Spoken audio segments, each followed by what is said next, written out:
Hi, bless everyone, and welcome back to my channel. It's your natural kinky sister here, Nix, and today I'm gonna show you how you can create this nice ridge gourd balm for traveling. So whenever you're traveling, you can bring this balm with you, and especially if you're living in a hot climate country, this is perfect for you, right up your screen, because it's not gonna melt easily with the contact of the skin. You're gonna have to rub it in, and this is gonna be so easier for you to travel because sometimes you're restricted of liquid, and this will be solid enough for you to travel and put in your hand luggage if you may, and also to travel in a bigger amount if you're carrying it for family and friends. All right. So now I'm just going to measure out 40 grams of rich gourd oil, and I'm not going to heat this with the beeswax or the olive derived wax. I'm going to put this aside. Then I'm going to choose which wax you want to use. Vegans, you can use olive derived emulsifying wax. Non-vegans, beeswax. The yellow one is the best one because the white one is refined. You don't want the chemical one. So after melting your wax, then you can put your the oil, rich gourd oil, in the warm water, not hot, not turned on, just to melt it. Then you combine the two and put them in your container. So that's the vegan one done. All right. So this is the olive derived wax, and this is the traveling balm, the ridge gourd traveling balm. So I'm gonna put that in the fridge, a little bit in the fridge, because I want to test and make sure so the consistency is all right before it actually solidify. And if it's not, then I have to add some more, melt some rich gourd and put it in. But after testing it, after a couple of minutes in the fridge, I realized that the consistency was perfect for me, and I liked this consistency, so I'm gonna use this. So all you have to do is make sure you put a little bit in the fridge before the whole thing set. All right, now we're gonna move on to the beeswax.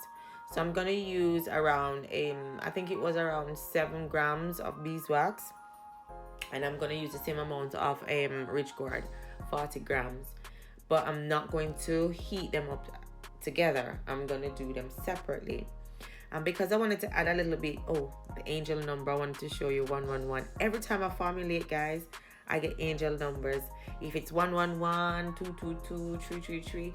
The last one I did was 777, and I'm thinking, oh my goodness, and in my phone is 777 as some of the digits in my phone. Anyways, off track. I'm using 7.5 grams, and then I made some black seed oil from long time ago, and I'm gonna add just a little bit just to melt the two together because I didn't want it to melt on its own. Then when that's melted, I did the same thing. Just warm up the coconut, the rich gourd oil, because it's got the coconut in. You don't want to kill the properties of the coconut in the water. No fire on, just warm it up, and it melts really at just room temperature. Then I'm gonna add I'm gonna add them together, and then everything's just gonna combine, and then I'm gonna pour it into the container. All right, so that's what I did, and then that's finished with the beeswax, and then I pour it into the container. You can add your vitamin E or whatever you want to add when it kind of cool down. So I'm gonna put the same thing back into the fridge and see if it's at the same consistency I want to, and then if it's at the same consistency, then I'm gonna have to do nothing to it more than just let it cool down, and then that's it. So that's so simple. You can do the beeswax or you can do the olive derived wax, and you at the end you'll see the results, and you can tell if you prefer one or the other. Okay.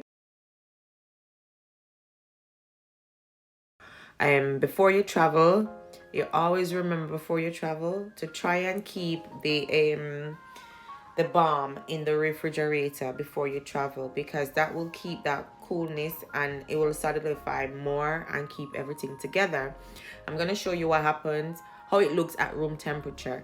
So these batch are going to be from the refrigerator, and the little beanie batch is going to be at room temperature. So make sure you put them into the refrigerator before you travel, because it will make sense that way. And you can see it's very hard, and I like the consistency of it. I like the look of it.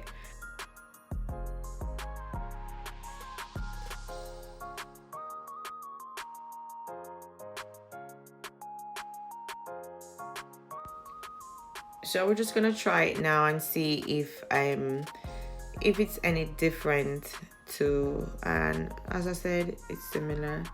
It's not so oily, so you don't have to worry about, oh my goodness, my hair is going to be greasy. This will take a lot of the grease off, but it still have that strong, you know, properties of reversing your gray hairs. So this is what I've been doing for the last 6 months, trying to maintain and keep my grays at bay by, you know, trying different ways and method of prolonging my ridge gourd oil, because it takes a good while to make.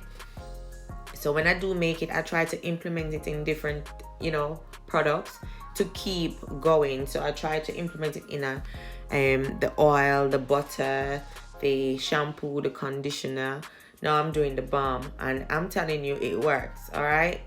My hair has changed so much. I still have bits of grays like in the middle and, you know, around the perimeter of my hair, but you can tell it's darkened so much. And as you can see, this one is left out at room temperature. Is a different consistency to the other one. It looks different, but it does not melt like running down your fingers like how the ridge gourd oil with the coconut oil would be. So this is a good alternate way for you to carry your ridge gourd oil when traveling, is to just mix it with some emulsifying wax, and then you won't have any leakage or any spillage in your luggages. Thanks for watching, and I'll see you soon.